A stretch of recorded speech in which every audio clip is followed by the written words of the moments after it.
Hi friends, welcome to கொடியால்.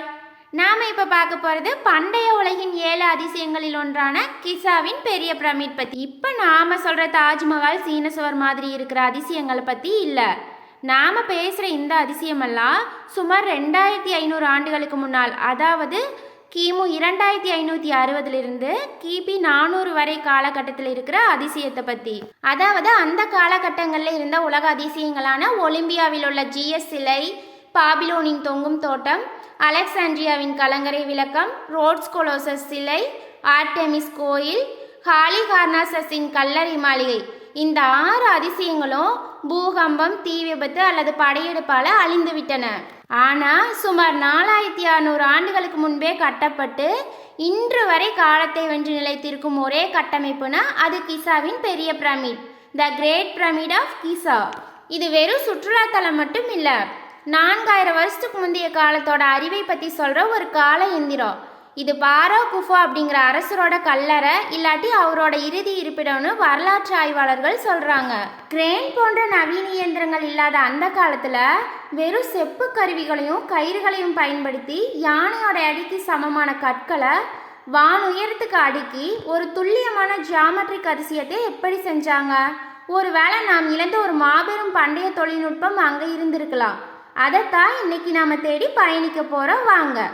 பிரமிட்டில் மொத்தம் 23 லட்சம் கற்கள் இருக்குது. ஒவ்வொரு கல்லோட எடை சராசரியாக 2500 கிலோ. சில கற்கள், அதாவது முக்கியமாக ராஜாவின் அறை மேலே இருக்கிற கிரானைட் கற்கள் 70 டன் எடை இருக்குது. யோசிச்சு பாருங்க, இன்னைக்கு நம்மக்கிட்ட இருக்கிற பெரிய கிரேன்களால் கூட சில சமயம் 70 டன் எடையை கையால் தடுமாறுவோம் இல்லையா? ஆனால் இவங்க பயன்படுத்தியது என்ன? செப்பு உளி, காப்பர் டூல்ஸ் வச்சு கிரானைட் மாதிரி கடினமான கல்லை எப்படி வெட்ட முடியும்? கிரானைட் ரொம்ப உறுதியானது, செப்பு அதை விட மென்மையானது. அந்த கற்களை வெட்ட செப்பு உளியை வச்சு கல்லை தாக்கி செதுக்குனாங்கன்னு சில ஆய்வுகள் சொல்லுது. ஆனால் பிரமிட்ல இருக்கிற கிரானைட் கற்களோட மேற்பரப்பை பார்த்தா அதோட துளையிடும் முறை ரொம்பவே மென்மையாகவும் துல்லியமாகவும் இருக்கு. இது வெறும் மொழியால் செதுக்கும் முறைக்கு முரணானதா இருக்கு. அப்படின்னா அவங்க ஏதோ ஒரு கடினமான தூள் கலவையை பயன்படுத்தி இருக்கலாம்னு ஒரு கருத்து இருக்கு. அதாவது செப்புளியை சுழற்றும் போது மணல் அல்லது குவார்ட்ஸ் பவுடர் போன்ற ரொம்ப கடினமான தூளை தண்ணியில் கலந்து அதை ஊற்றி வெட்டியிருக்கலாம். அந்த தூளோட உராய்வு சக்தி செப்பை பயன்படுத்தியே கிரானைட்டை வெட்ட அனுமதிச்சிருக்கலாம். நெக்ஸ்ட், இந்த 70 டன் கற்களை எப்படி பிரமிட்டோட மேல் பகுதிக்கு ஏற்றினாங்க? சக்கரங்கள் இல்லை. வரலாற்று ஆய்வாளர்கள் சொல்வது ஈரமான மண்ணை வச்சு சறுக்கி இழுத்துட்டு போயிருப்பாங்கன்னு. ஆனால் இவ்வளவு உயரத்துக்கு வெறும் மனித உழைப்பில் இதை சாதிச்சதுன்னா அதுக்கு என்ன ஒரு லாஜிஸ்டிக்ஸ் மற்றும் மேனேஜ்மெண்ட் திறமை இருந்திருக்கணும்? இதுவே ஒரு பெரிய விஞ்ஞான மர்மம் தான். வெறும் கட்டடமா இதுன்னு பார்த்தா இல்லை, இது ஒரு துல்லியமான வானியல் கருவி போல இருக்கு. பிரமிட்டோட 4 பக்கத்துலேயும் பூமியோட வடக்கு, தெற்கு, கிழக்கு, மேற்குன்னு திசைகளை நோக்கி கிட்டத்தட்ட சரியா சீரமைக்கப்பட்டிருக்கு. அவங்க கிட்ட காம்பஸும் இல்லை. அப்ப இந்த துல்லியம் எப்படி வந்துச்சு? அவங்க நட்சத்திரங்களை பயன்படுத்தி இருக்கலாம். பர்டிகுலரா துருவ நட்சத்திரத்தை பயன்படுத்தி இந்த திசை அமைப்பை கண்டுபிடிச்சிருக்கலாம். இதுவே அந்த மக்களோட வானியல் அறிவு எவ்வளவு ஆழமானதுன்னு காட்டுது இல்லையா? அது மட்டும் இல்லாம இதோட வடிவமைப்புல கணித ரகசியங்களும் இருக்கு. பிரமிடோட சுற்றளவுக்கும் உயரத்துக்கும் உள்ள விகிதம் பையோட மதிப்பு 3.14 என்ற மதிப்புக்கு ரொம்பவே நெருக்கமா இருக்கு. அதே மாதிரி தங்க விகிதம், கோல்டன் ரேஷியோ 1.618 என்ற கணித விகிதமும் இதோட கோணங்களில் இருக்கிறதா சில ஆராய்ச்சியாளர்கள் சொல்கிறாங்க. இவ்வளவு பெரிய ஒரு அமைப்பை வெறும் தற்செயலாக இந்த மாதிரி ஒரு கணித துல்லியமாக கட்டியிருக்க முடியாது. ஆராய்ச்சியாளர்கள் மியூ டோமோகிராஃபிங்கிற ஒரு நுட்பத்தை பயன்படுத்தி பிரமிட்டை ஸ்கேன் பண்ணாங்க.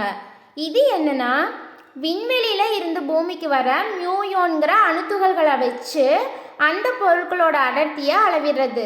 இந்த ஸ்கேனிங்கில் பிரமிட்டுக்குள்ள பெரிய கேலரிக்கு மேலே கிட்டத்தட்ட 30 மீட்டர் நீளம் கொண்ட ஒரு பெரிய வெற்றிடம், தி பிக் வாய்டு ஒன்று இருக்கிறத கண்டுபிடிச்சாங்க. இது ஒரு அறை மாதிரியான அமைப்பா இல்லைன்னா கற்களை மேலே ஏற்ற பயன்பட்ட ஒரு உட்புற சாய்வு பாதையா? இது எதுவாக இருக்கும்னு யாருக்கும் தெரியாது. இத்தனை வருஷம் கழிச்சு நாம பிரமிட்குள்ள ஒரு வெற்றிடம் இருக்குங்கிறத மட்டும் கண்டுபிடிச்சிருக்கோம். கிரேட் பிரமிட் வெறும் கற்களை மட்டும் அடுக்கி வச்ச ஒரு கட்டிடம் இல்லை. இது பண்டைய அறிவியல், வானியல் அறிவு, கணிதம் மற்றும் அசாத்தியமான மேலாண்மை திறனை ஒரு சேர காட்டுற ஒரு வரலாற்று அறிவியல் புதிர் தான். இப்போதைக்கு அந்த கற்களை இழுக்க புறசாய்வு பாதை, எக்ஸ்டர்னல் ரேம்ப் பயன்படுத்தினாங்கன்னு ஒரு கருத்தும், உட்புற சாய்வு பாதை இன்டர்னல் ரேம்ப் இருந்துச்சுன்னு இன்னொரு கருத்தும் விவாதத்தில் இருக்கு.